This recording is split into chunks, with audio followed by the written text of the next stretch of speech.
vamos a dar inicio al panel, al bloque de la tarde, en este primer día de jornadas, ¿sí?, del Congreso, del Tercer Congreso Nacional de Estudios de la Administración Pública, que va a ser miércoles, jueves y viernes, que nos vamos a estar viendo durante varios días.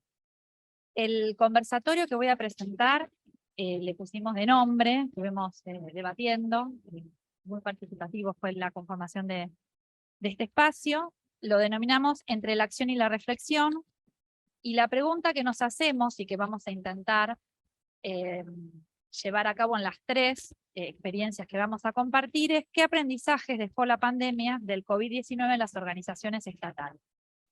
Este espacio se presenta como una continuidad del congreso anterior que organizó la asociación, pero que fue de manera virtual, allá por octubre, creo, del 2020, desde el espacio que integro del equipo de expertos y expertas en gestión pública de la provincia de Buenos Aires. En aquella oportunidad, junto a otros organismos, hoy la continuidad es Fiscalía de Estado, en aquel entonces también nos acompañaron en la conformación de ese panel. Nos habíamos propuesto reflexionar sobre cuáles eran los reordenamientos organizacionales en cuanto a procesos de trabajo y procedimientos que en aquel momento se necesitaban como para afrontar la pandemia, ¿no? La situación ocasionada por el COVID-19 implicó un enorme desafío para todas las instituciones, en especial para las instituciones públicas en todos sus niveles jurisdiccionales, ya que nos tuvimos que adaptar muy rápidamente para poder garantizar los servicios básicos que necesitaba la ciudadanía. En ese marco se impulsó a un momento crítico de reconversión de procesos de trabajo y de adaptación y flexibilización, ¿no?, de muchos procedimientos, una reconversión del conjunto de trabajadores y trabajadoras estatales. Gestionar en tiempos de incertidumbre, ¿no?, nos interpeló a todos desde el Estado ante el desafío de poder enfrentar la pandemia. Eso exigió mucho compromiso de las organizaciones públicas, de todo el personal, de los funcionarios públicos, pero también fue una oportunidad para promover cambios con sus propias contradicciones y con los propios desafíos. Entonces, hoy nos vimos ante la posibilidad, con esta pregunta, ¿no?, ¿qué es lo que nos dejó la pandemia? Y el presente conversatorio, ¿no?, lo tomamos como una oportunidad para compartir experiencias a modo de desafío de poder reflexionar sobre los aprendizajes generados, ¿no?, en cuanto a estrategias de reorganización, la identificación de acciones y habilidades que tuvieron que ensayar y desarrollar el conjunto de trabajadores y trabajadoras estatales, ¿no?, en todas las jurisdicciones, pero también no solamente en los equipos que implementan políticas públicas, sino quienes coordinan los equipos de trabajo y quienes toman las decisiones. Y en este espacio también, a medida que fuimos charlando entre nosotros y nosotras, pensábamos que era un objetivo también compartir y poder dar difusión a las experiencias que muchas veces quedan segmentadas y perdidas en la trama estatal que nosotros habitamos, porque somos en este panel también trabajadores y trabajadoras estatales. Aunque muchos de nosotros también somos docentes, pero bueno, de universidades públicas que también son el Estado.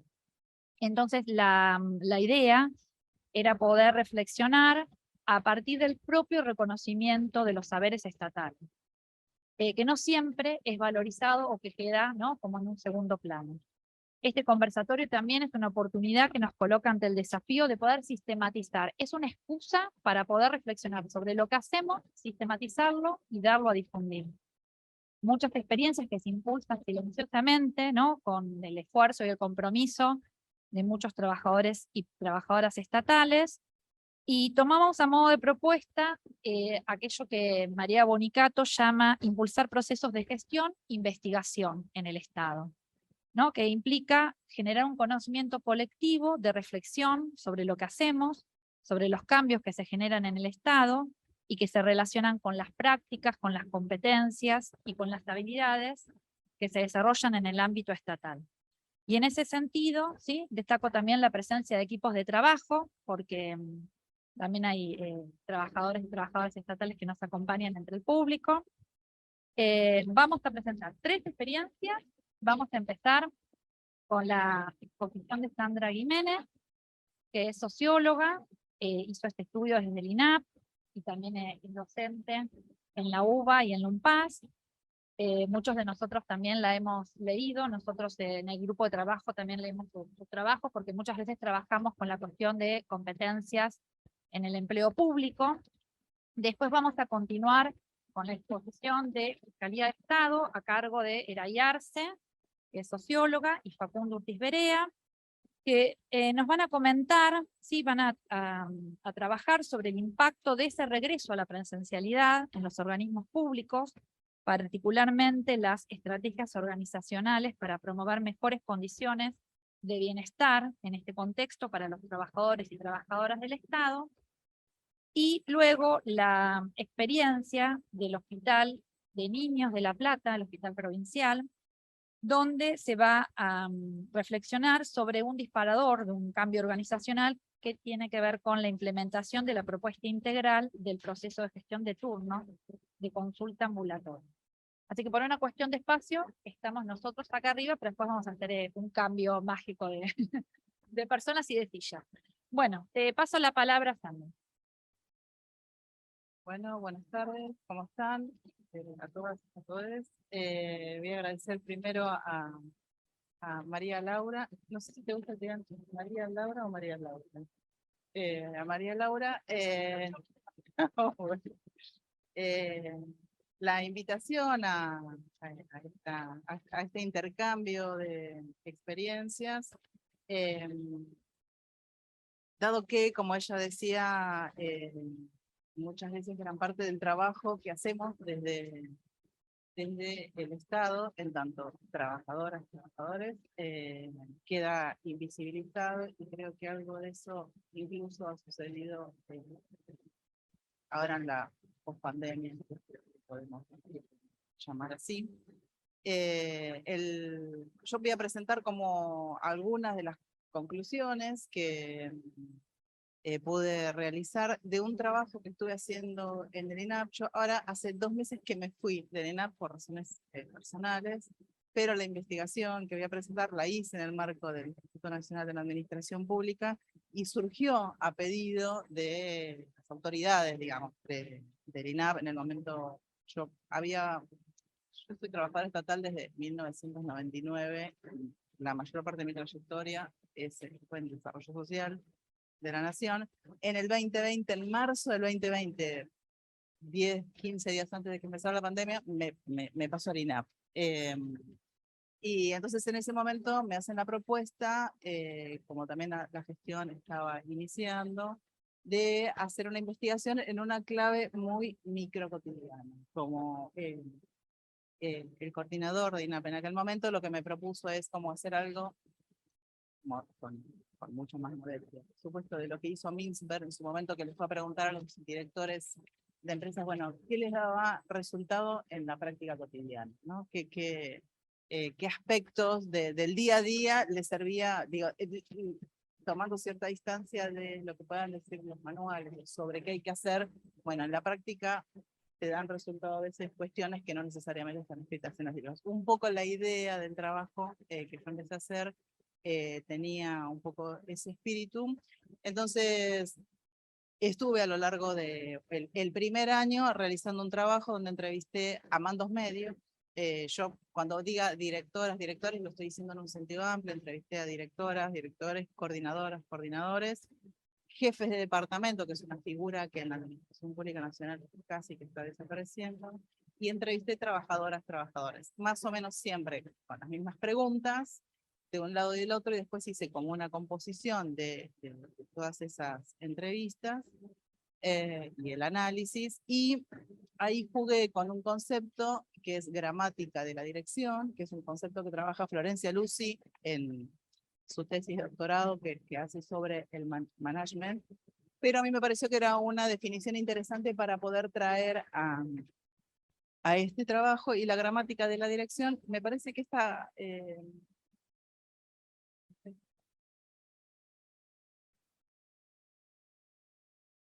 No.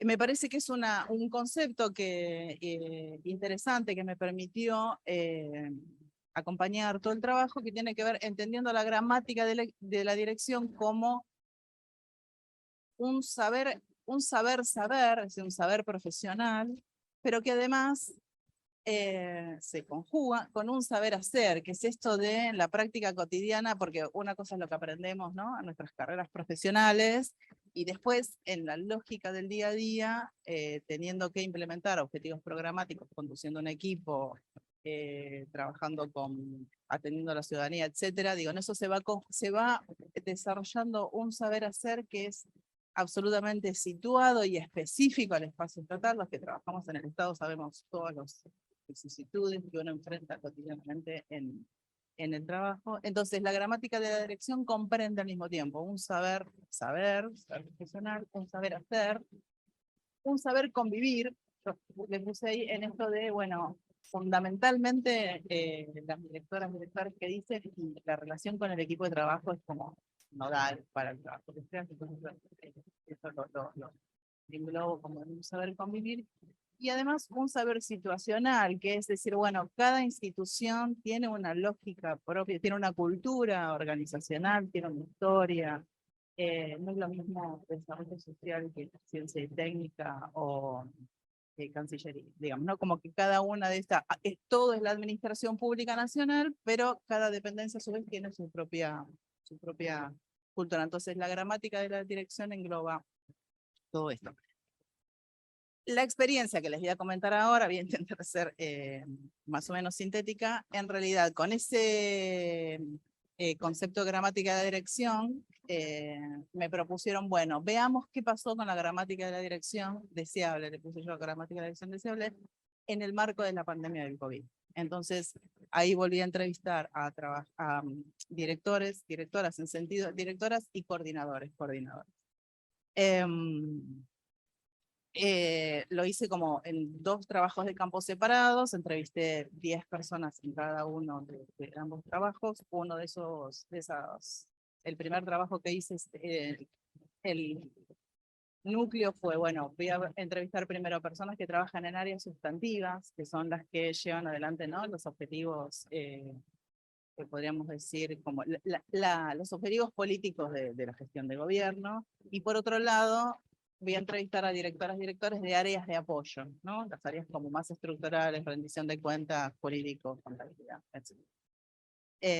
No sé si, no hice como la síntesis de estos dos, o sea, yo ahora les voy a presentar como un poco lo que fue saliendo, pero la idea básicamente es ver, bueno, qué pasó con la gramática de la dirección. Se puso en juego, se reconfiguró, se acomodó, etc. El trabajo a personas de áreas de apoyo está por salir, digamos. No sé que sale, cómo sale, pero todavía no, oficialmente no salió publicado por no. Entonces, digamos, los objetivos del trabajo tuvieron que ver con esto. ¿Qué pasó con la gramática de la dirección? Que la descompongo en, bueno, ¿qué acciones en el día a día llevaste adelante, llevaste a la práctica? ¿Te sirvieron las acciones que ya venías planificando, no? ¿O surgieron otras nuevas? Si surgieron, ¿cómo surgieron? Asimismo, qué habilidades, digamos que es un componente muy importante de lo que me había ido apareciendo en esta gramática de la dirección, que básicamente tiene que ver con la capacidad para escuchar, empatía, sea con el equipo de trabajo, con la ciudadanía, con las otras personas con las instituciones se vinculan. Y asimismo, lo que me interesaba recoger también es, bueno, qué aprendizajes en este contexto absolutamente inesperado para todos, que planteó el COVID, si esa experiencia permitía, nos dejó algo, no nos dejó algo, si hay algunas acciones o habilidades, procesos que podemos tomar como parte de aquí en adelante del trabajo en el Estado o no, quizás fue para esa circunstancia más coyuntural y ahora en realidad hay que avanzar hacia otro lugar. Y bueno, básicamente eso, qué acciones se llevaron a cabo, cómo surgieron, qué habilidades se pusieron en juego. En esto también encontrar si hay habilidades que no se venían ejerciendo y en este contexto hubo que aprender a hacerlo, hubo que pensarlo de otro modo y qué aprendizajes. Para eso, como les decía, hice entrevistas en distintas dependencias, pues, sobre todo en el segundo trabajo de campo no tanto, porque fue este año, pero en el año pasado fue sobre todo virtual. Y la verdad que me costó bastante poder entrevistar tanto a personas que estaban desempeñando cargos en áreas sustantivas como de apoyo, porque bueno, todo el mundo estaba como bastante colapsado de trabajo. Y además me parece que en algunos casos se jugaba esto de, por ahí a veces se interpretaba que iba a ser una evaluación del programa y no que la entrevista iba en otra clave, digamos, ¿no? Más recuperando el saber hacer. Para eso, nada, desarrollé un cuestionario que básicamente recoge esto que le estaba diciendo. Me interesaba también cómo se pensaron o cómo se estructuraron los procesos de trabajo, si se hizo de modo participativo con el equipo de trabajo, si ahí hay como un ida y vuelta o no, si había una cuestión más de vertical, si se puede decir. Cómo es la dinámica con el equipo de trabajo, digamos, ¿no? En la cuestión cotidiana, cómo se organizaron el día a día, qué espacio hubo para ese intercambio que en todos los trabajos previos, digamos, la relación con el equipo de trabajo surgía como el elemento más significativo a efectos de la gramática. Entonces, podemos decir que entre los elementos más importantes que aparecieron en estos dos trabajos de campo, primero hay un consenso muy mayoritario en las personas que entrevisté, lógicamente, que el trabajo se pudo sostener fundamentalmente porque las trabajadores del Estado pusieron todo lo que podían poner, digamos, teniendo en cuenta condiciones de trabajo que no siempre son mejores, con niveles salariales que sabemos que no siempre son los mejores, y sin un soporte, digamos, en términos de infraestructura, digamos, ¿no? Hay una cuestión muy personal de poner las computadoras propias, el celular, los datos, etcétera, digamos. Eso es como el primer reconocimiento importante.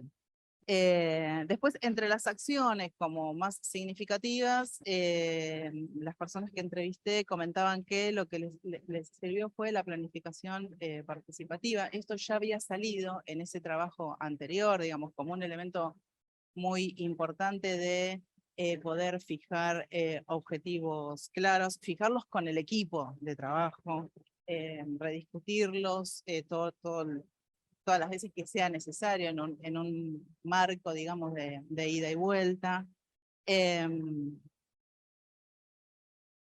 Y digo, hay una persona de ANSES que entrevisté que ella decía, bueno, como hay que recuperar la cuestión de la planificación, que no necesariamente siempre está presente. Y esta planificación se hizo muy en sintonía, digamos, con una mirada de género. Eso salió mucho más claramente en el trabajo que hice con personas que estaban a cargo de equipos en áreas sustantivas. En las de apoyo no salió tanto de este modo. En los directores que estaban a cargo de áreas sustantivas decían que este había sido un elemento que habían, por supuesto, tenido que considerar en virtud de que no se podía, digamos, de que todos habíamos quedado en los hogares. Y que, como sabemos y como dan cuenta los estudios, digamos, las mujeres sobre todo absorbimos además las tareas de cuidado, el acompañamiento escolar y además el trabajo, ¿no? Entonces, en este sentido, surge todo el tiempo en esas entrevistas la necesidad de qué significaba tener mirada de género en este sentido y bueno, que hay una flexibilidad como muy amplia en la cuestión de la organización del trabajo en el horario. O sea, muchos dicen, bueno, mientras que las tareas estén hechas, no importa si lo haces a la tarde, a las 6 de la noche, a la mañana. No hay como un horario de trabajo estricto, digamos, eso también sale o rígido, tipo de 10 a 18 o de 8 a 15, sino a la medida de lo que las personas podían hacer, teniendo en cuenta todas las otras actividades, y esto como muy dialogado en el equipo de trabajo. O en otros casos diciendo, bueno, una directora me decía, bueno, en realidad había una persona que tenía nenes muy chiquitos y ella, pobre, pero trabajaba a las 12, 1, 2 de la mañana. Mientras el trabajo estuviera realizado, no tenía problema. ¿No? Eso sale como con mucha fuerza. Además, bueno, la readecuación necesaria de los procedimientos técnicos administrativos, digamos, ahí había que dialogar con el equipo, ponerse de acuerdo, bueno, cómo readecuar ciertos procedimientos que muchas veces incluyó cierta, entre comillas, desburocratización, en el sentido de, bueno, no sé, para rendición de cuentas, las rendiciones se entregaban en papel, ¿no? Las organizaciones del interior tenían que mandar en papel la lógica del expediente. Bueno, acá la lógica del papel no se podía hacer, entonces se digitalizaron procesos que no estaban pensados, por lo menos con estos tiempos. Seguramente ese momento iba a llegar, pero la pandemia lo aceleró. Después otro elemento que surge interesante, que surge más en áreas de apoyo, hice varias entrevistas en áreas informáticas que fueron claves para el desarrollo del trabajo en la pandemia, y destacan una lógica de trabajo que tiene que ver con un proceso iterativo, es decir, las usuarias internos piden necesitamos un programa para que la gente se pueda inscribir para el. Entonces, se trabaja como por etapas, el equipo avanza en un primer desarrollo, intercambia con los usuarios, ven si es lo que el usuario, digo usuarios son el programa, las autoridades, qué es lo que están esperando, si no es lo que están esperando, reacomodan, digamos, como un trabajo muy por etapas, modificando una lógica anterior que tenían trabajo que cuando el usuario pedía, hacían todo el desarrollo y entregaban el producto terminado, y si no era lo que el usuario esperaba, había que volver como al punto cero y volver a hacer. Bueno, digamos, en este sentido, esa lógica de trabajo sirvió, y se me ocurría pensar que hay algo de esto que podría servirnos para pensar la lógica de trabajo en otras áreas, porque no siempre revisamos como los procesos o tenemos la posibilidad de ir readecuando a medida que los distintos programas se van movilizando. Y después el otro elemento que surgía, quizás también relacionado con las habilidades, era como un mejoramiento de la comunicación al interior del equipo, que todos sepan en todo momento qué se está haciendo, quién hace qué, digamos, ¿no? Como muy claro, sobre todo teniendo en cuenta que las personas trabajaban en rangos horarios muy diversos, de acuerdo a las condiciones de cada uno de sus hogares. La posibilidad de mantener ciertos no, los canales comunicacionales como muy claros permitía el mejoramiento del trabajo. En relación a las habilidades, bueno, saber escuchar diría, la frase más repetida en todo el trabajo de campo que vengo haciendo hace 2 años, digamos, como que la posibilidad de saber escuchar al equipo de trabajo, a los usuarios, a la ciudadanía, a las organizaciones, digamos, ¿no? Como esa necesidad de que saber escuchar tiene que ver con la posibilidad de tomar lo que se está diciendo, apropiarse y producir algún resultado. Digamos, yo tenía un jefe que decía, soy empático, y creo que creía que porque decía que era empático, y era lo anti-empatía, digamos. Entonces, es escuchar realmente escuchando, ¿no? La demanda del equipo de trabajo, de las organizaciones, de la ciudadanía en general. La posibilidad de una capacidad de ser flexibles, digamos, ¿no? Como esto de atender a los horarios y a las particularidades de cada quien en el equipo, digamos, hay personas, lo que mencionaban los directores, que hay personas, bueno, que son quizás en toda la gama de tareas que tienen un área, son mejores en unas tareas que en otras, o les gustan más que otras. Entonces, como poder de algún modo ir equilibrando estas distintas, si se quiere, destrezas, capacidades, como tener la posibilidad de esa flexibilidad. Bueno, propiciar instancias, esto de comunicación, de diálogo, y por ahí aparece también templanza, paciencia y contención, porque bueno, dirigir un equipo, coordinar un equipo implica convivir, este saber convivir que decía al comienzo, bueno, implica convivir con distintas personalidades, distintos estilos, digamos, ¿no? Entonces eso todo tiene que equilibrar. Y bueno, bueno.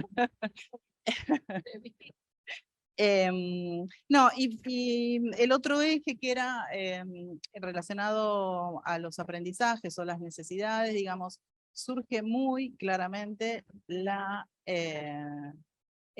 valoración positiva que se hace del trabajo que se hizo durante la pandemia a través del trabajo remoto. Como diciendo, bueno, nos permitió mejorar algunos procesos, nos permitió desburocratizar algunos procedimientos, como tomar como aprendizaje lo que sirvió de estos 2 años de pandemia y poder incorporarlo a la lógica cotidiana del desarrollo de los programas. Y allí donde no se pueda, no, pero no, y en esto es más personal mío, digamos, pero digo, hay como en la vuelta a la presencialidad, volvimos y no discutimos nada de lo que pasó antes. O sea, volvimos a marzo 2020, retomamos 5 días, 8 horas, y hacemos de cuenta que no pasó nada, digamos, ¿no? Y en realidad, bueno, hubo una productividad muy significativa en las distintas, me atrevería a decir, en las distintas áreas en general. Eso estuvo posibilitado por el trabajo remoto, diría casi hasta, no sé, autoexplotamos, ¿no? Digamos, trabajar sábado, domingo, hasta altas horas de la noche o muy temprano en la mañana. Bueno, veo, hay algo de todo eso que habría que poner en valor y mi mirada, mi opinión es que eso no se hizo, digamos, volvimos como si no hubiera sucedido nada y volvemos a la modalidad estadocéntrica previa a la pandemia. En las áreas de informática, en las áreas de apoyo vinculados a las áreas de informática, surge un problema que tienen porque supongo que sucede lo mismo en estados provinciales y locales, es que en general el Estado no puede contratar programadores porque no puede competir con el sector privado por los bajos salarios. Y que el trabajo remoto posibilitó de algún modo contratar gente que estaba en otros lugares del país, entonces que por ahí compensan ingreso con más de un trabajo, etcétera. Entonces, las áreas de informática ya venían demandando trabajo remoto y la pandemia posibilitó, pero bueno, en general estaban en transición a que les están pidiendo como de nuevo la presencialidad completa. Y por supuesto incorporar la mirada de género también, no como algo que políticamente correcto queda bien, y está bien decir incorporar mirada de género. Bueno, ¿qué significa incorporar mirada de género en la lógica cotidiana? Ahí mi impresión nuevamente es que volvimos a la presencialidad y se organizó sin mirada de género. Pero bueno, volvemos todos mañana, jornada como previo a la pandemia. Si los pibes volvieron o no a la escuela, cada uno se arregla, digamos, algunos casos puntuales donde compañeras que habían sido madres durante la pandemia y por lo tanto no tenían estructurado, organizado la cuestión de los cuidados, porque además la consigna de la gestión de gobierno era quédate en casa. Entonces, haciendo caso de eso, las personas se quedaron en su casa, no tenían previsto mecanismos de cuidado, un jardín, una persona, etcétera, y no en todos lados hubo como flexibilidad, justamente, ¿no? Como esta gramática de la dirección para poder contemplar estas situaciones. En definitiva, por ahí las principales conclusiones que yo tomo de esto es que efectivamente hay una gramática de la dirección, digamos que es esta conjunción de un saber saber, un saber hacer, un saber convivir y un saber situacional, que las personas han ido acumulando y desarrollando casi sin proponérselo, podríamos decir, a lo largo del tiempo, y que quizás lo que falta para tener una mirada desde el punto de vista de las capacidades estatales es que en general no hay una mirada sobre el Estado para poner en valor este saber hacer. Digamos, las personas se van y no siempre queda sistematizado este saber que se ha desarrollado a lo largo del tiempo. Me parece que hay un déficit importante que sería interesante poder poner en valor ese saber que producimos cotidianamente en el Estado y que no necesariamente siempre está la posibilidad de poder sistematizarlo y transmitirlo. Bueno, hasta acá en todo caso después.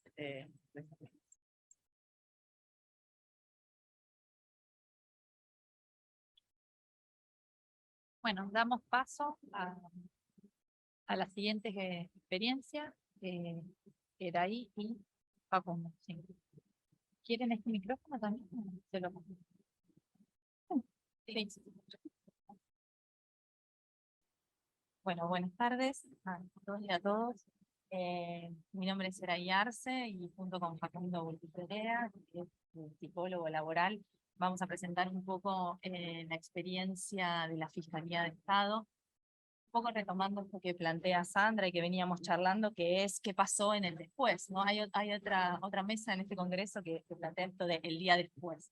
¿Qué pasó el día después cuando las organizaciones estatales tuvimos que pensar el regreso progresivo a la presencialidad y sobre todo nuestro trabajo se concentra en ese momento híbrido del tránsito del teletrabajo a la presencialidad cuando los esquemas sobre todo se combinaban porque ahora hay mucha presencia de la presencialidad nuevamente.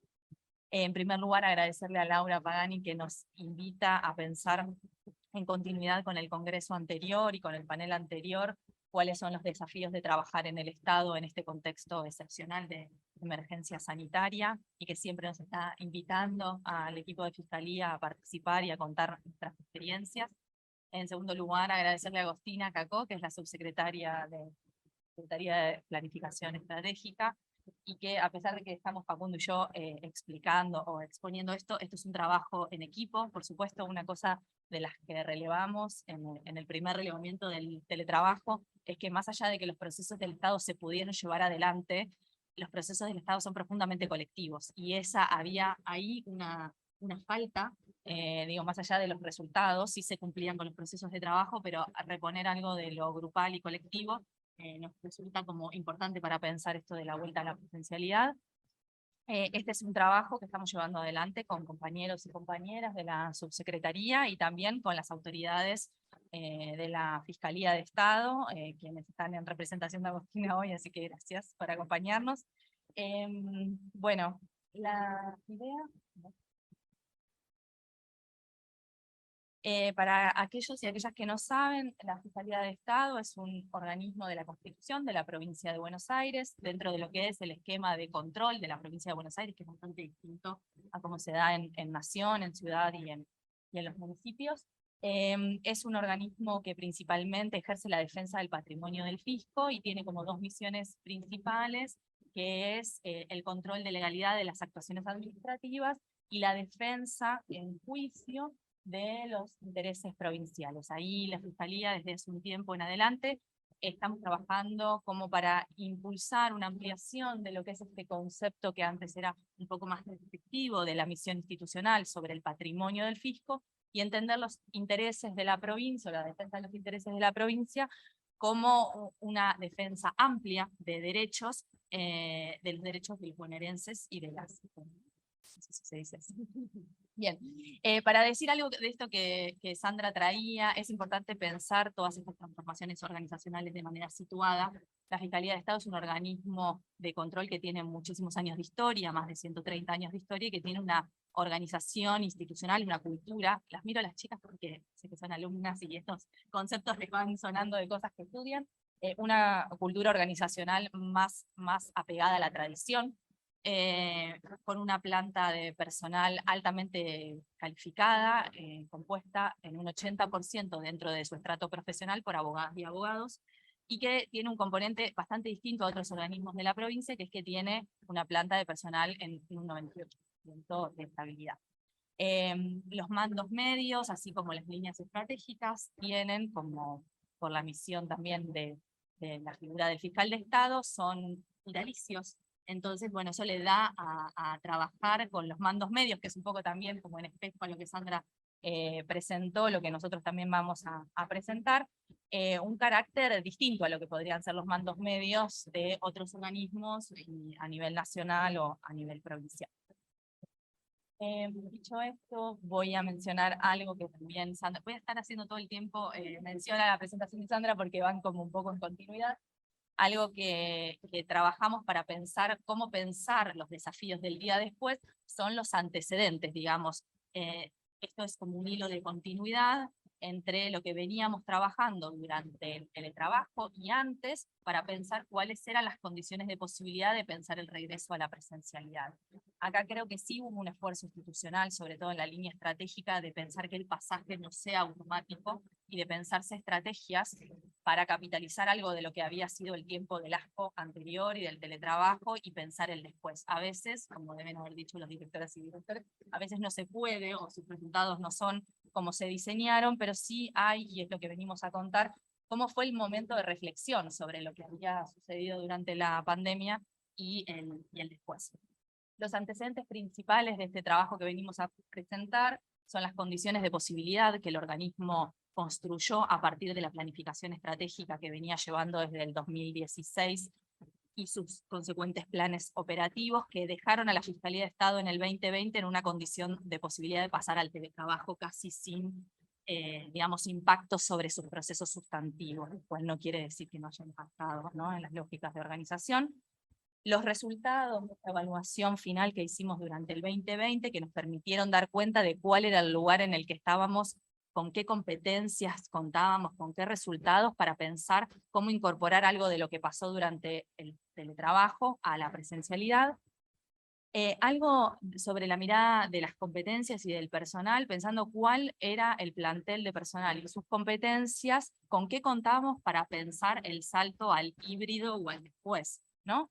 Y algo que también habíamos charlado, hicimos un relevamiento de teletrabajo durante el 2020, con 500 casos por encuestas, y entrevistas en profundidad a toda la línea estratégica de la Fiscalía de Estado, donde fuimos relevando algunas de las cosas que Sandra fue mencionando, ¿no? Cómo se habían transformado los procesos de trabajo, cómo se había impactado en la carga y carga laboral, las duraciones de las jornadas laborales, la disponibilidad o no de los puestos de trabajo, la percepción de los trabajadores y de las trabajadoras sobre ese momento, y algo que en otros relevamientos de teletrabajo no vimos, y trabajamos con la asistencia técnica de expertos, fue la mirada subjetiva sobre el momento y los afectamientos o los padecimientos que los trabajadores y las trabajadoras ya venían presentando en ese momento sobre lo que después digamos, se linkea con esto que venimos a presentar hoy, que es el paradigma del bienestar, ¿no?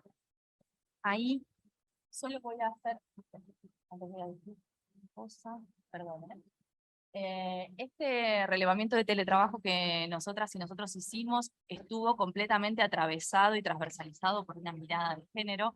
Ahí hay un análisis que se hizo, están los links, por cierto, queda colgado en algún lado a cómo acceder a esas publicaciones, de cómo eso afectó de manera diferencial a varones y a mujeres, por esto que Sandra mencionaba, de la combinación entre trabajo, tareas domésticas, de cuidado y de asistencia o acompañamiento de la cuestión educativa. A mí me parece algo interesante esto que mencionaba Sandra, que si bien nosotras también identificamos flexibilidad en los horarios de trabajo, permisos para trabajar en horarios distintos, para poder compatibilizar, la idea de compatibilizar, en ningún caso se trabajó sobre un criterio de equidad en la distribución de las tareas de trabajo, y tampoco, y es muy difícil, no es una falencia de la Fiscalía de Estado, es muy difícil trabajar en un criterio de distribución con equidad hacia adentro de los hogares, tareas de cuidado, porque el paradigma de la corresponsabilidad empieza a instalarse en la escena pública en ese momento.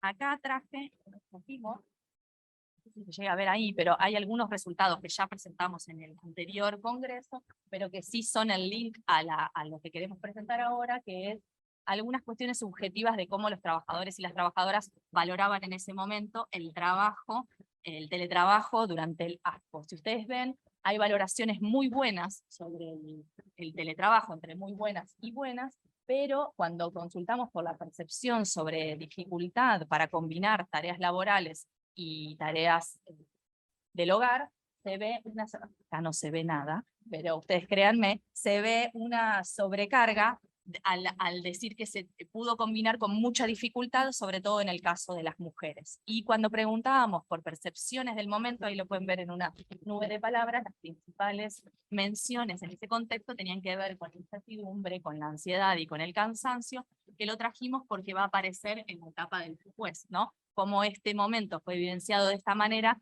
y cómo la institución recibe después a esos trabajadores y trabajadoras en el día después, con estos niveles de ansiedad, incertidumbre, cansancio, desgaste. Y si pueden verlo en las dos columnitas, en los últimos dos gráficos, esto me encanta, lo quiero volver a decir. La segunda valoración para varones era la palabra de tranquilidad y para las mujeres ansiedad e incertidumbre. Entonces, en ese contexto es que la Fiscalía de Estado, porque hay que decirlo, que conste que lo dije, no. En este contexto es que a partir de la posibilidad con el esquema de vacunación y con la vuelta sobre todo de lo que fue la vuelta a las escuelas de los niños y las niñas, es que las organizaciones públicas empezamos a pensar en cómo volver a la presencialidad. En ese momento, y creo que quizás no se acuerden, pero en ese momento no sabíamos nosotros y nosotras ni siquiera si podíamos tocar los expedientes. Entonces había adecuaciones que hacer a nivel de la salud y de la higiene, o sea, las oficinas no tenían ventilación, hubo que implementar esquemas rotativos, jornadas reducidas, o sea, había que pensar en las condiciones medioambientales del trabajo, en la combinación de formas híbridas, ahí aparece como más fuerte esto de la idea del híbrido, la combinación de las tareas, de nuevo, laborales, familiares, personales, que no podían pasarse, aquí no ha pasado nada, y algo que es un poco lo que venimos a contar ahora, que es cómo procesar esta experiencia como más dramática a nivel subjetivo, como lo relevamos en el teletrabajo, a nivel grupal, colectivo y organizacional. Es decir, cómo habían vivido esos equipos de trabajo, y sobre todo quienes conducen los equipos de trabajo, ese año y medio, pongamos, de teletrabajo y cómo iban a llegar a la Fiscalía de Estado en una vuelta progresiva que siempre se había mantenido presencialidad, pero sobre algunas funciones o sobre algunos cargos o con esquemas rotativos. A partir de noviembre del 2021 se iniciaron una serie de talleres con las líneas estratégicas, las autoridades de la Fiscalía de Estado, con el propósito ya muy claro del fiscal de Estado de pensar tramitar eso que había sucedido durante los años del ASPO y pensar los desafíos de cómo llevar a la presencialidad en el día después. Esa línea de trabajo, que ahora la va a contar Facundo, con los mandos medios, ya estaba en los talleres que empezamos a hacer con las autoridades, ya estaba, digamos, la idea de trabajar con toda la línea media de la organización. La idea es... Sí.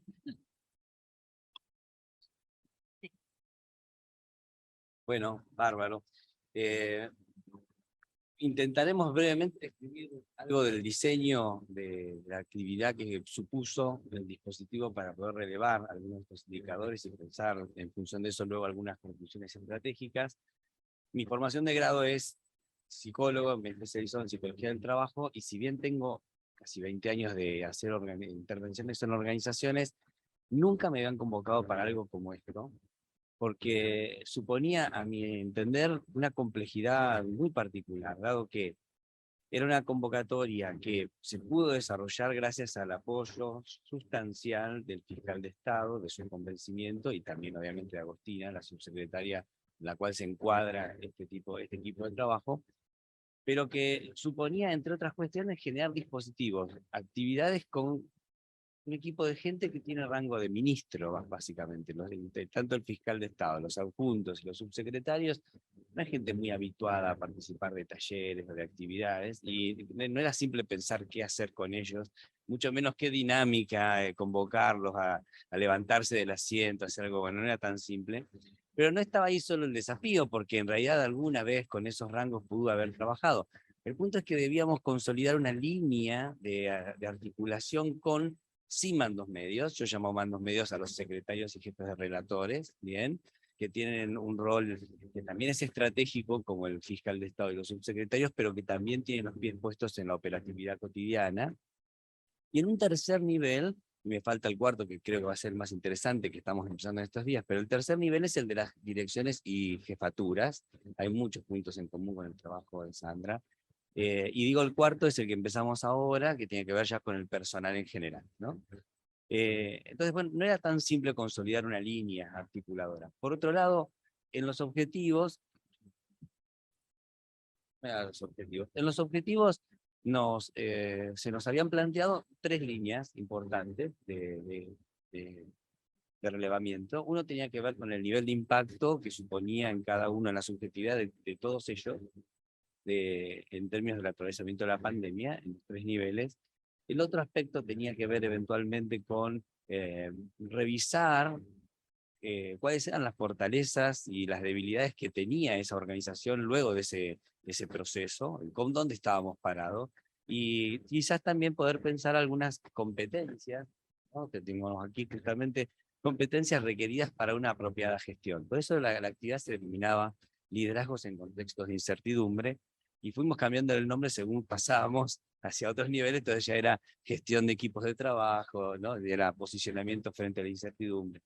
En definitiva, estos 3 objetivos tenían uno más importante de fondo, uno no dicho quizás, y era que el fiscal está impulsando desde hace ya un tiempo, antes de la pandemia, un proceso de cambio organizacional muy importante. Lo destacaba hoy Eraí, en relación al enfoque del rol de la Fiscalía de Estado, incorporando valencias tan significativas en derechos humanos o en perspectiva de género, que no es un cambio simple para una organización con 130 y pico de años de historia, y que está en proceso, ¿no? Entonces esto era de alguna manera una revisión de condiciones para seguir acentuando ese cambio o revisar algún paso en ese sentido.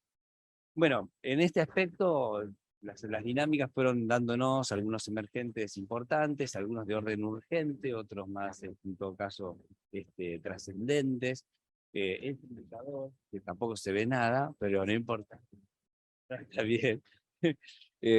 No, indicaba que todos ellos, al tener que puntuar los índices de mayor preocupación, que habíamos reclasificado 8 en base a algunas investigaciones previas sobre cuáles eran las varianzas de mayor impacto, resaltaban el nivel de desgaste emocional y físico que experimentaban su personal a cargo, ellos mismos, y el esfuerzo estaba sobre todo radicado en la necesidad de las revisiones de los procesos, ¿no? Y la incertidumbre de no tener en claro cuándo terminaba la pandemia. Otro aspecto que complejizó nuestra tarea fue que los talleres se desarrollaron en momentos distintos. Con subsecretarios y el fiscal fueron en noviembre del año pasado, cuando la pandemia aún no había terminado del todo.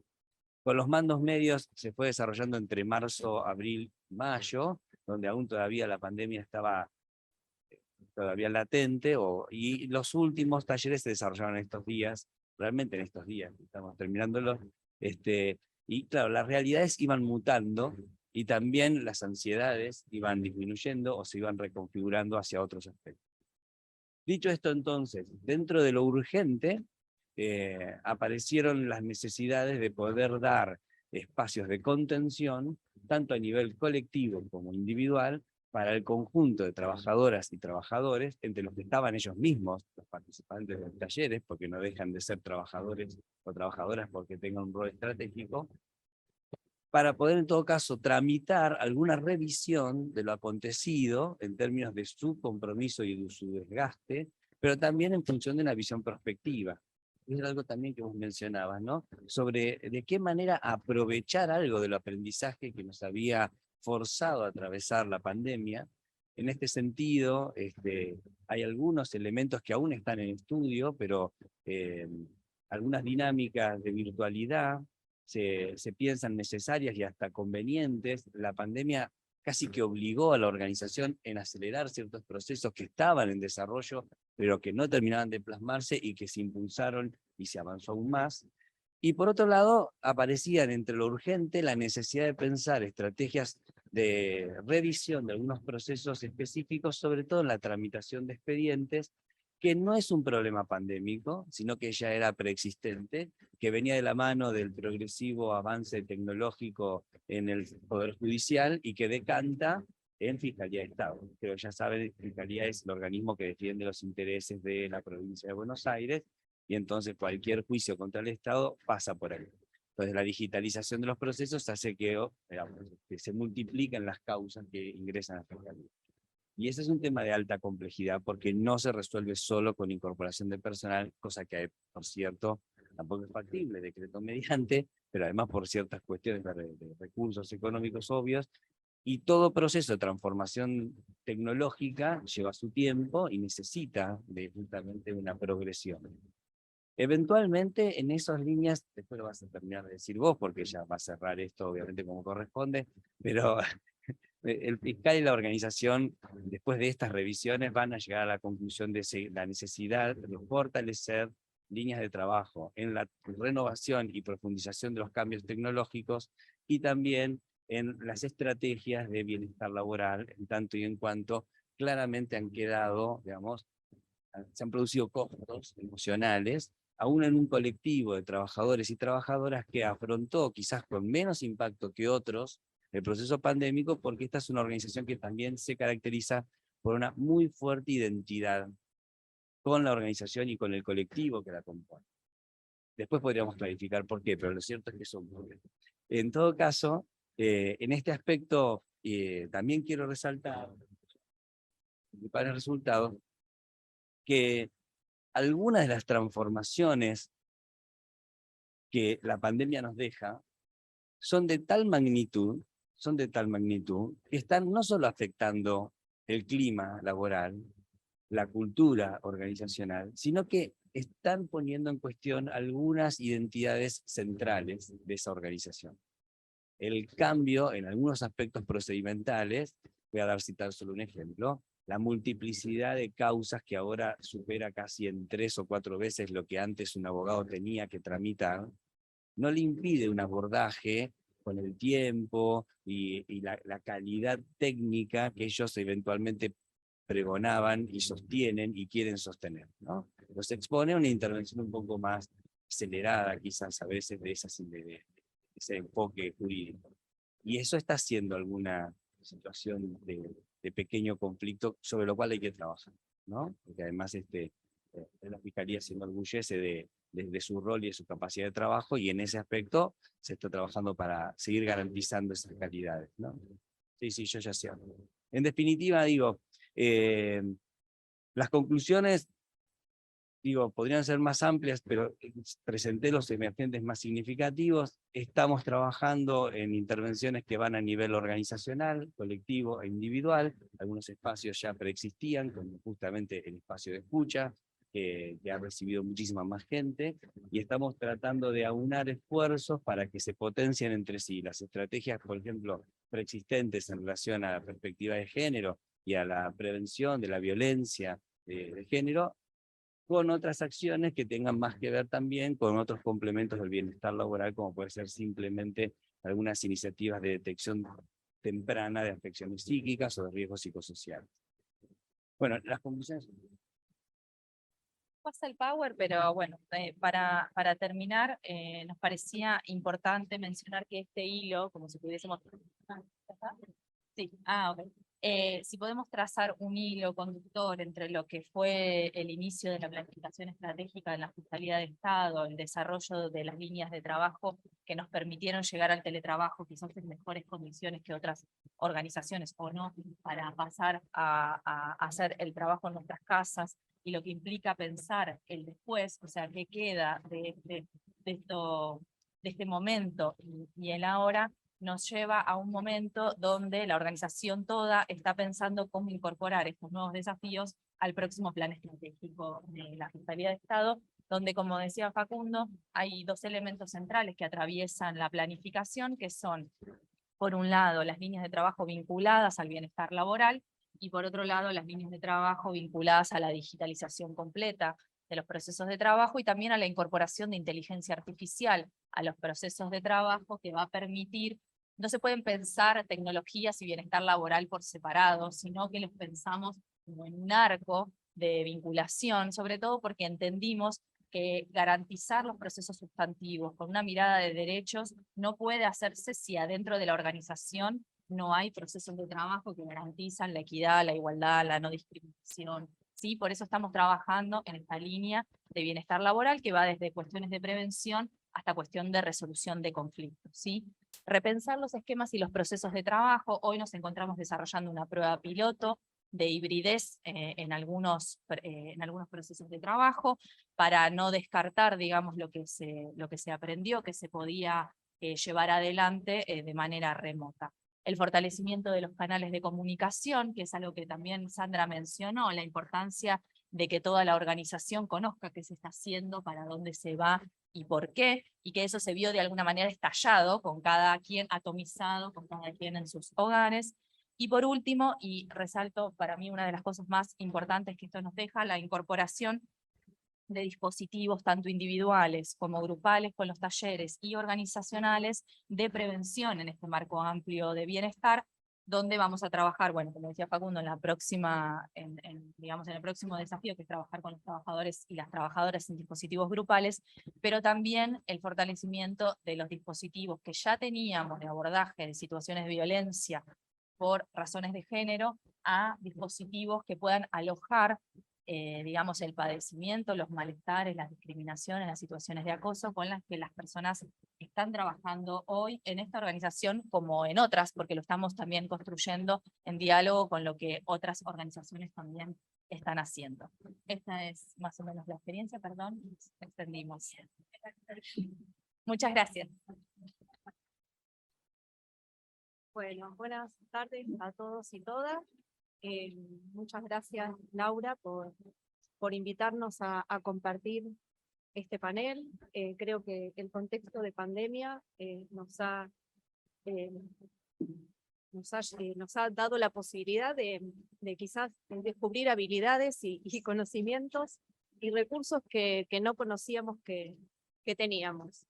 En esta oportunidad vamos a compartirles un trabajo colaborativo que realizamos en el Hospital de Niños de La Plata, referido al proceso de gestión de turnos de consulta ambulatoria. Bueno, dado que se trata de un trabajo colaborativo, en primer término voy a hacer referencia a por qué hablamos de un trabajo colaborativo.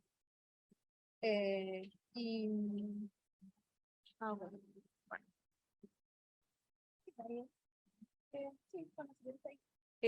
Iba a mencionar, digamos, que es un trabajo colaborativo, trabajamos, hoy me toca a mí estar acá adelante, pero el trabajo que les presentamos en conjunto con el cuerpo de expertos, que son mis compañeros Bernardo Ganinelli y Victoria Rubini, parte del cuerpo de expertos en gestión pública de la Subsecretaría de Gestión y Empleo Público, en colaboración con el Hospital de Niños Sor María Ludovica.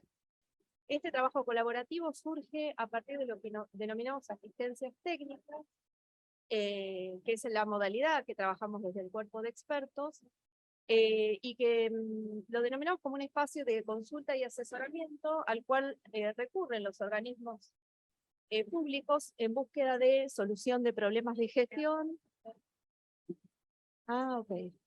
Bueno, les decía, recurren para resolver algunos problemas de gestión o bien para mejorar sus procesos de trabajo en pos de una mejora organizacional. Y algunas de las temáticas sobre las cuales hemos trabajado, bueno, están ahí enunciadas.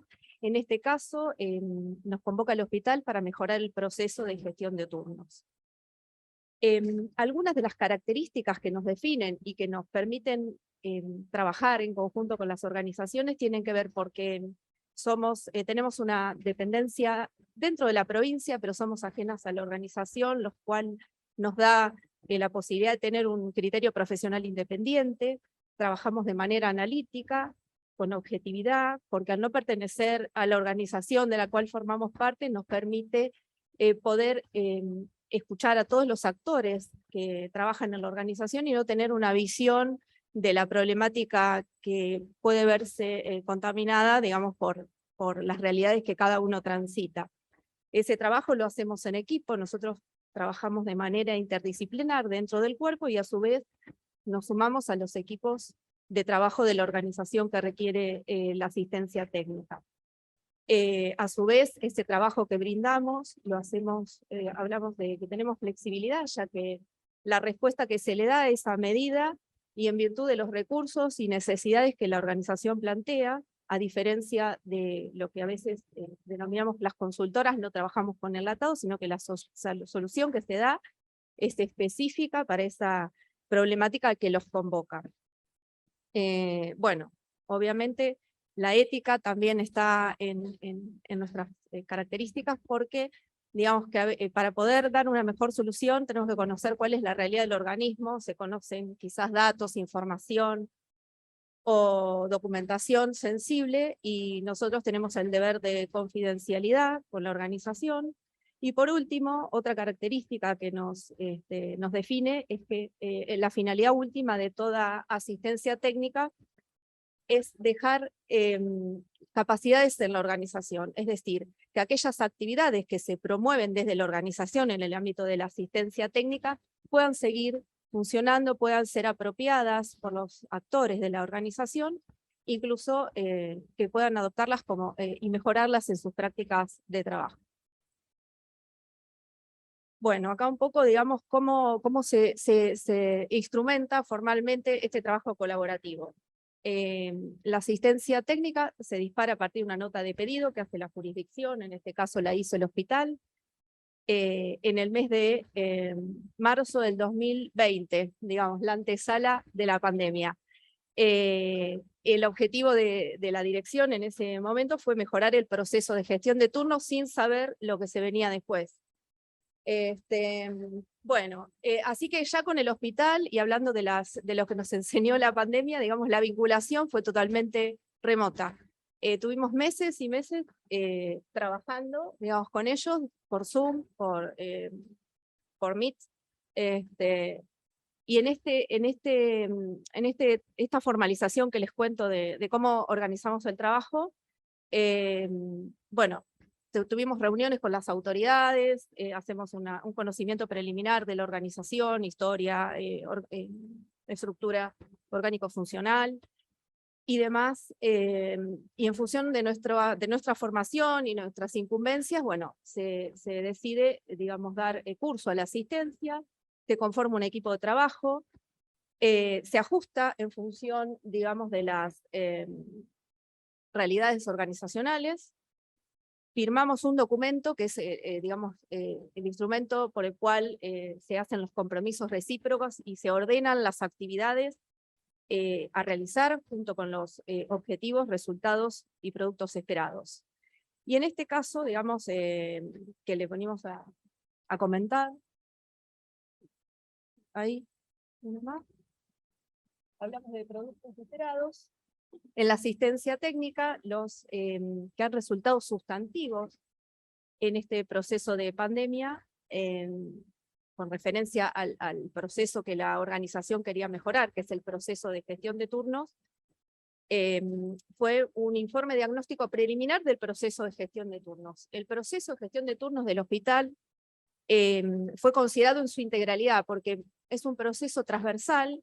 Estamos hablando de un hospital que tiene más de casi 200 años de antigüedad, tiene cerca de 70 y pico de servicios, a ver, para que no lo encuentro, algo de 100 y pico de unidades de atención y unas 50 salas. Digamos, es un enorme hospital de los más complejos de la provincia, y además es especializado, digamos, es una organización compleja. Y, el tema de la concepción del proceso de gestión de turnos desde, digamos, de la programación de las agendas, nos obligó a pensar en la trazabilidad de ese proceso, desde la programación de las agendas que se da en los distintos servicios de atención del hospital, hasta que el paciente llega a consulta. Ese informe diagnóstico, digamos, era necesario porque si bien ya el proceso de gestión de turnos del hospital era una situación problemática que se repetía y que trascendía las gestiones, porque la verdad que cuando empezamos a tener esas charlas preliminares, nos comentan que los turnos básicamente se pedían presenciales. Algo que parece ilógico, había una cabina en la planta baja del hospital, largas filas, altas horas de la madrugada por parte de los familiares de los pacientes acercándose a pedir turnos. Esta situación se decidió de parte de la dirección cambiarla, y a su vez, digamos que el contexto de la pandemia ya venía desordenado el proceso, se terminó de desordenar, la propia dinámica hizo que los turnos se organizaran más atomizadamente por parte de los servicios.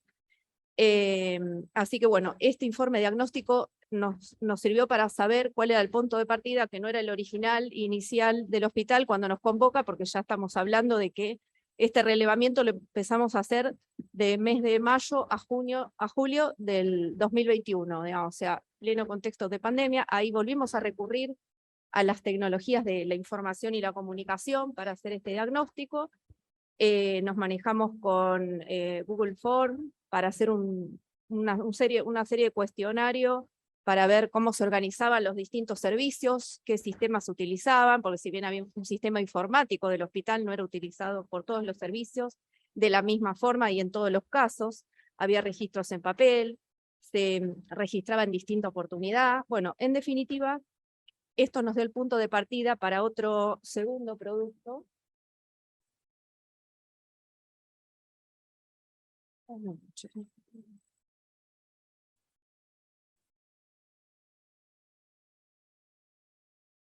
¿Qué es esta propuesta? Digamos, sobre esta base de este diagnóstico del sistema de gestión de turnos del hospital,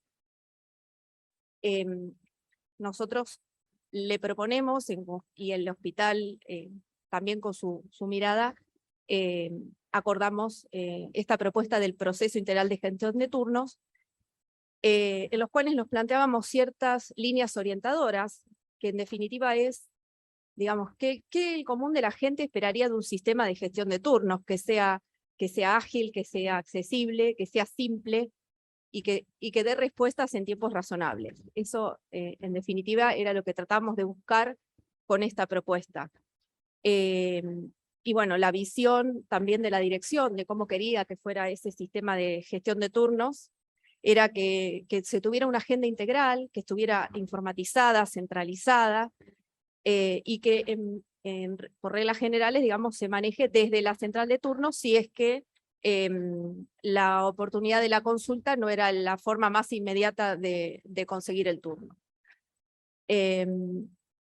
Así que bueno, se hizo este modelo de gestión de turnos, y al respecto quiero destacar, digamos, que a lo largo bueno, y seguimos en pandemia, esto se hizo en noviembre de 2001 ya con algún grado de presencialidad, pero en todos los casos este modelo se hizo de manera colaborativa con todos los actores intervinientes, a los responsables de los servicios también se les consultó en esa encuesta algunas cuestiones que tenían que ver con cómo manejaban el sistema de turnos, cómo podían hacerlo, y digamos que un poco, digamos, que ya después Francisca les va a contar cómo se llevó a cabo esta propuesta, porque si bien es un proceso transversal, el núcleo del sistema de gestión de turnos, la unidad organizativa que tiene a su cargo es el servicio de admisión y área problemática, pero también hay otras áreas que han intervenido o que intervienen, porque hablamos de que es un sistema informático, con lo cual también está la dirección de sistemas de información. Se hizo de manera colaborativa y participativa con todos los actores, lo cual creo que eso es lo que nos ha garantizado que el proceso con este modelo se haya podido implementar de manera, al principio se hizo de manera progresiva, digamos, con una prueba piloto de, ¿cuántos servicios eran? 7. Entre 7 y 9. Y bueno, ya Francisca les va a contar, digamos, cómo fue el desafío de la implementación en el área de ella, digamos que A su vez, también identificamos dentro de esta propuesta que había que asumir distintos grupos de tareas que tenían que ver con la gestión de turnos, la interacción con los servicios, garantizar eso. Y también, digamos, el personal operativo que se dedicaba a la atención del sistema de turnos, estandarizar algunos procesos de trabajo, y también, que fue muy importante, creo que muchas veces las organizaciones no tienen la costumbre de medir cómo funcionan. Este modelo que se propone no solo es fijar las pautas del qué hacer, sino también medir el funcionamiento. Tratar de ver qué respuestas, digamos, que las solicitudes de turno tuvieran respuesta. Bueno, así que sí.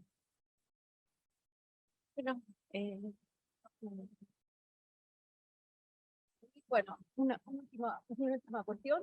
Ahí está, en el centro de la imagen, parte del equipo de los que participamos. En el extremo superior izquierdo, el informe de relevamiento, parte del informe, el plan de trabajo, parte de los instrumentos de comunicación utilizados para el nuevo sistema de gestión de turnos, bueno, algunos instructivos de trabajo y el WhatsApp web, que es, digamos, el canal que se instituye en este modelo y se incorpora como nueva herramienta de acceso a los turnos. Bueno, buenas tardes a todos y a todas. Un poco quería contarles lo que fue esta experiencia. Soy trabajadora social, ella es contadora. Se armó un equipo muy bueno de trabajo, tanto en el hospital como el grupo de expertos y expertas. Necesario, un equipo necesario con una interdisciplina, una mirada con un objetivo que trascienda la disciplina de cada uno de nosotros y que cada uno pueda aportar la expertise de su disciplina, ¿no? Y recuperando un poco la exposición de los compañeros de qué pasó con la pandemia.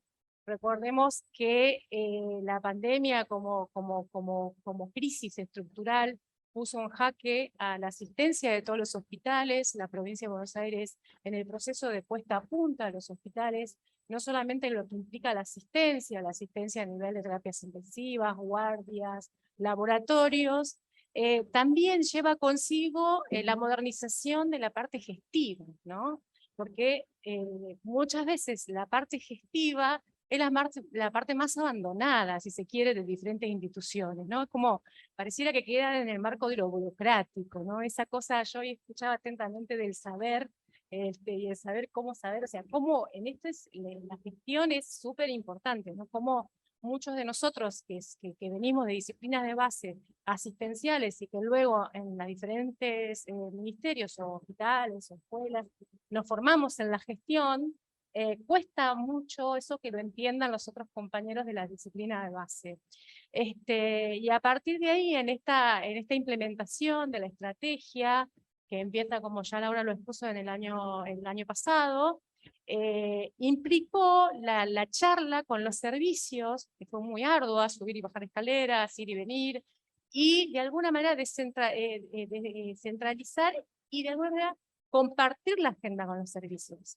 Era muy fuerte, de alguna manera, que los servicios puedan abrir el juego a sus agendas. O sea, ellos manejaban a quiénes, cómo y quiénes veían. Entonces, ¿cómo hacíamos para poder compartir la gestión de estos turnos? Así que un poco lo que hicimos fue la planificación de diferentes momentos y los que estábamos en el equipo del hospital fue el que se encargó de estar convenciendo a los diferentes servicios en cómo se iba a implementar a partir de las propuestas de los compañeros. Y bueno, ese es el servicio que yo represento, que tengo compañeras acá, que gracias por venir, es el servicio de admisión y área programática. El servicio de admisión y área programática son servicios y son estrategias que tiene la provincia de Buenos Aires y que apunta sobre todo a la puerta de entrada de salud, que es el primer nivel de atención. Ahora, ¿cómo hablamos cuando hablamos primer nivel de atención en un hospital de alta complejidad? El Hospital de Niños de La Plata es un hospital que tiene aproximadamente 24 salas, suele variar, depende de la contingencia. Nosotros tenemos todos los años una contingencia de las enfermedades respiratorias en invierno, por lo cual a veces se suman salas. Entonces, ¿cómo hablar de la atención o el acceso primario en un hospital de alta complejidad. Y ahí es el desafío que nos plantean desde el servicio de área programática, el acceso a la atención primaria y la gestión al acceso de las personas al derecho a la salud, ¿no?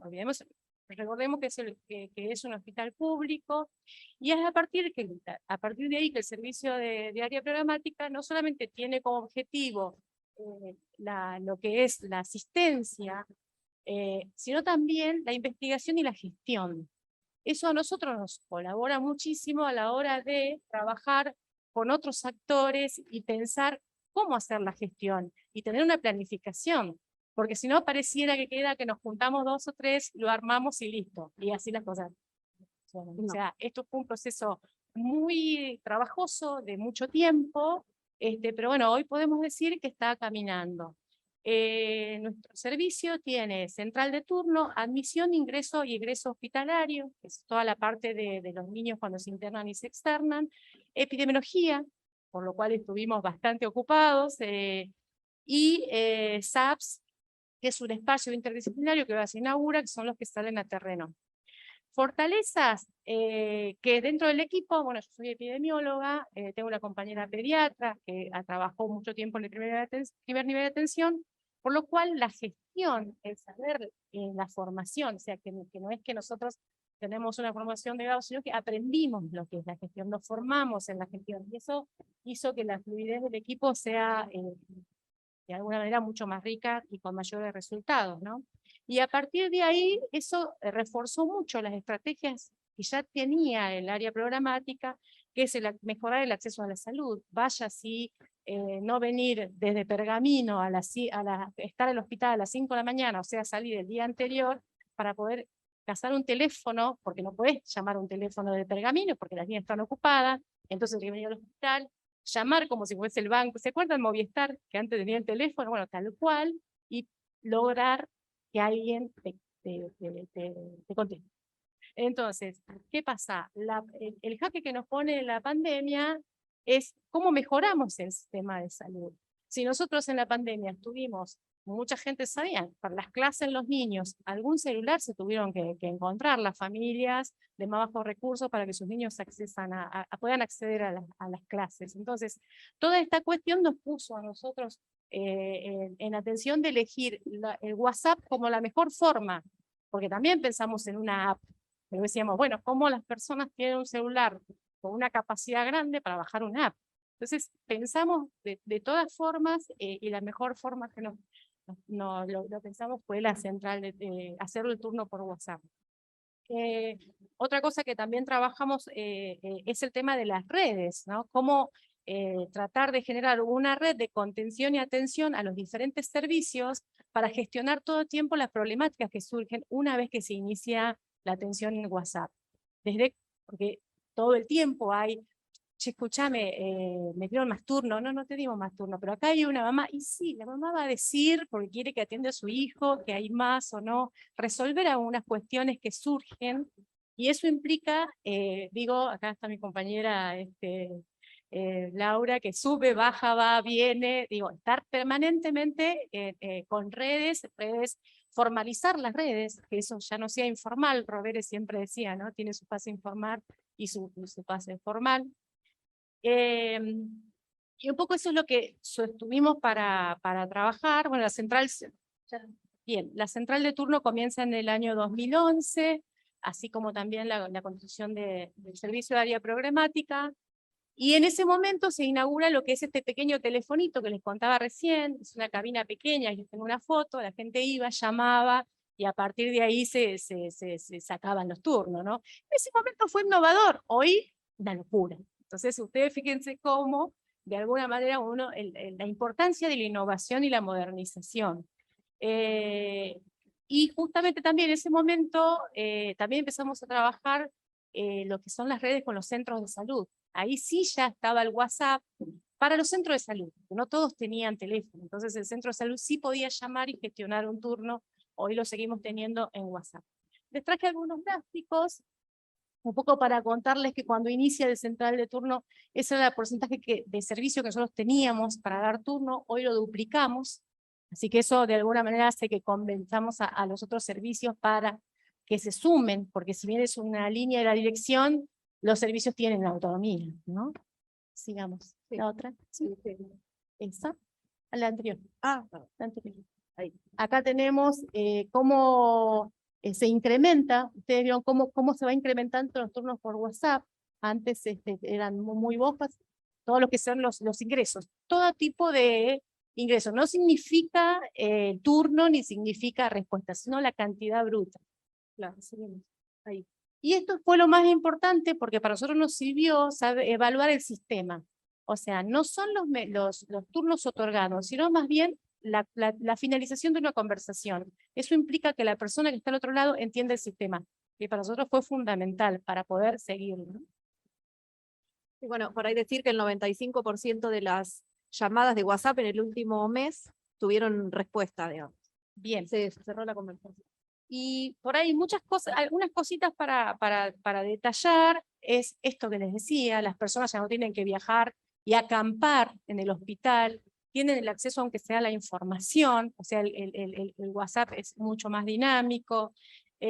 Otra cosa que tenemos para resaltar con esto implicó localizar la demanda. Muchas veces habían familias que hacían 3 semanas que están escribiendo, porque no encuentran el turno, porque les cuento que son 15 turnos para 300 mensajes.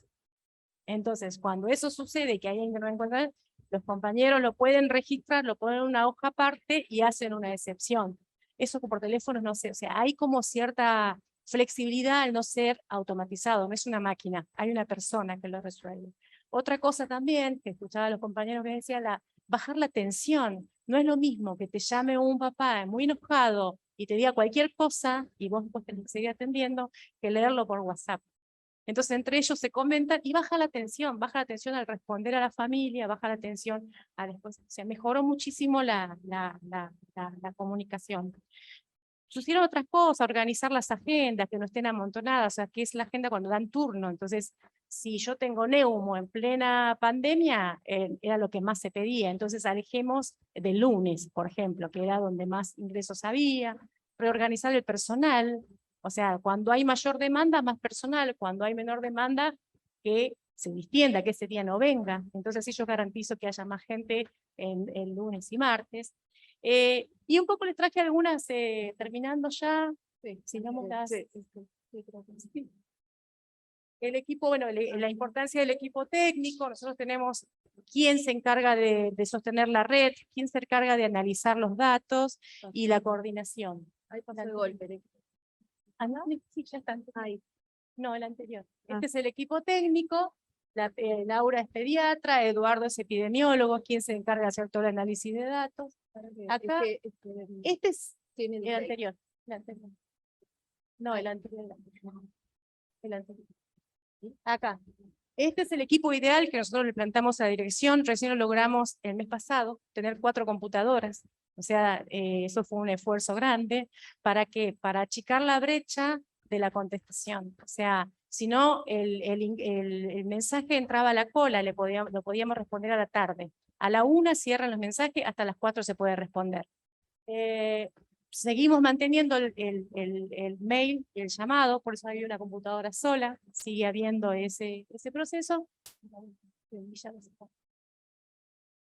Este pasillo que muestro allá, bueno, ahí la gente acampaba, con sus colchas, para poder entrar a esta cabinita, que ahora está clausurada, y un poco ahí les traía una frase que charlamos con una compañera, porque cuando lo leímos nos recordamos, ¿no? Esta cosa dice, las cosas cambian porque mucha gente trabaja mucho, trabaja en sus comunidades, en sus lugares de trabajo, donde quieran que estén, contribuyendo a las bases de movimientos populares, que son los que provocaron los cambios.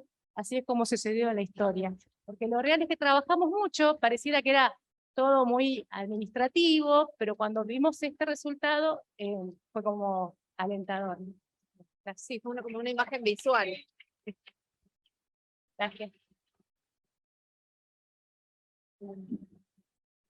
No, pues sí, vamos a ver si hay preguntas. No sé si hay preguntas en el chat. Mientras nos dicen si hay preguntas en el chat, no sé si alguien de los aquí presentes quiere hacer preguntas.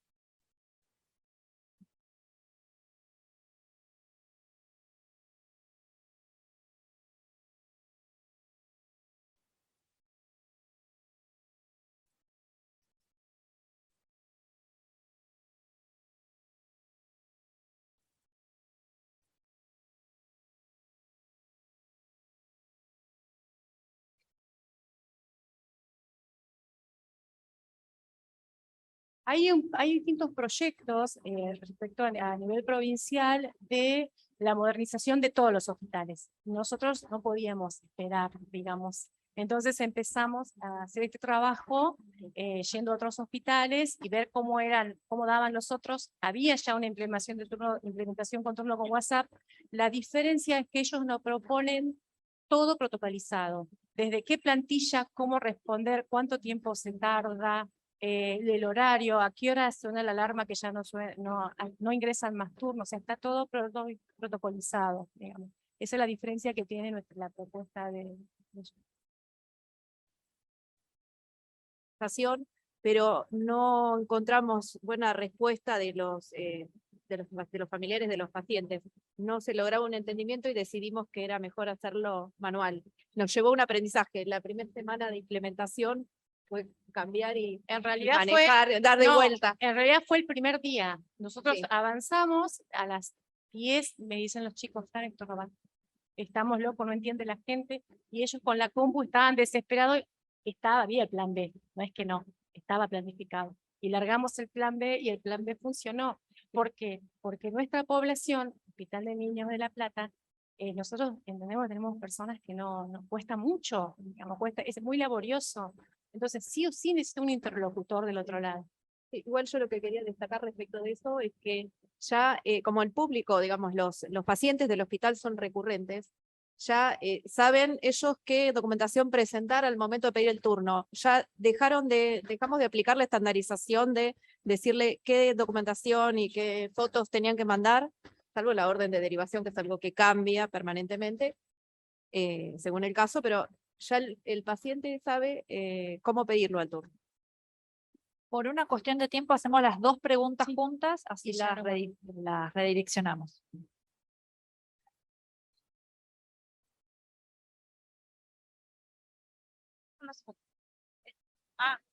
El tiempo de respuesta que tienen con respecto a un interlocutor, o sea, yo mando mensaje al WhatsApp que quiero un turno para, no sé, para el diabetólogo. ¿Qué tiempo de respuesta tengo yo para saber a cuánto tiempo tengo para acceder al turno? Va a depender si es la mañana, si es entre 8 y 10 de la mañana, y puede tardar entre 1 hora a 3 horas. Ah, ya tiempo de respuesta Porque rápida. los picos que yo mostraba han Sí. sido hasta 400 mensajes diarios. Ah, Entonces, ahora con la cuarta computadora, eso ha hecho que ha resultado que sea un poquito más ágil. Claro, muchas gracias. implementamos el WhatsApp web, digamos, para ampliarlo. No, y lo mío más que preguntas eran dos reflexiones. Bueno, primero decir que somos compañeros, así que por ahí la objetividad quizás no está puesta ahí en juego, pero me parece que hay nivel de escalas, ¿no? Sandra contaba esto de que antes se hacían los sistemas y se entregaban, ¿no? Y acá las chicas justo contaban que el primer día hubo que cambiar todo. Pensaba en esas escalas, como también una reflexión que mientras nos escuchaba, nosotros estamos haciendo una asistencia en un organismo de salud y estamos todo el tiempo también en otro organismo. Cómo un sistema de turnos permite o no el acceso a un derecho tan básico como es la salud, ¿no? Porque en realidad uno puede decir, bueno, un sistema de turnos, algo tan operativo y tan básico como este es la primera puerta, diría Robert, ¿no? Para poder ingresar a un sistema de salud de calidad. Y ahí por ahí potenciar eso, ¿no? Como el acceso a la salud a través de una turnera, que parece, si uno lo piensa en escala, parece algo chiquito, pero en realidad es que los niños y las niñas, las niñeces de la provincia de Buenos Aires puedan atenderse en un hospital de calidad. Igual ahí, una última reflexión, es no garantizamos el turno, porque de las 400 mensajes solamente el 25 en turno, pero sí garantizamos la dignidad humana, o sea, la respuesta. La respuesta al otro, no hay, bueno, no siempre, a veces hay una, pero bueno, no siempre se puede responder muy bien, pero sí la respuesta, que alguien te diga, no hay, tiene que llamar tal día, fíjese esto, fíjese aquello, y el no acampar, ¿no? Esta cosa que se había naturalizado por muchos años en muchos hospitales, y hoy un poco ponernos, digamos, a la altura de la circunstancia de cómo son las tecnologías y que estén al servicio de la cuenta, ¿no? ¿Alguna otra pregunta? Sí. Información. Y para la gente que por ahí, porque antes iba y acampaba, digo, ahí cuál es va alguien, no sabe que el nuevo sistema es así, celular, ¿cómo se resuelve en o hay algún mecanismo Pero para? sigue funcionando, pueden tocar la puerta y ahí le explican, le dan el papel, o sea, y ahí ya se hace toda la evaluación. A veces le decimos, saque el turno, siéntese, fíjese si puede, y si no, venga que le colaboramos. O sea, el servicio social, por ejemplo, se acerca con un listadito de gente que no tiene, no hay forma y lo puede resolver. Es que se ampliaron los canales, no se redujeron. Sí, sí.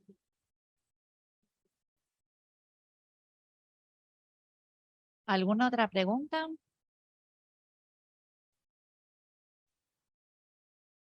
Bueno, a modo de cierre, algo que charlábamos, en esto de la hibridez, hicimos un Zoom antes de venir acá entre los distintos integrantes del panel, y reflexionábamos cómo la situación de la pandemia y la emergencia sanitaria, ¿no?, resignificó o rejerarquizó problemas que no es que eran nuevos, sino que eran recurrentes en la organización, pero que quizás la situación, ¿no?, de pandemia las rejerarquizó y, o sea, exigió una demanda, una respuesta rápida.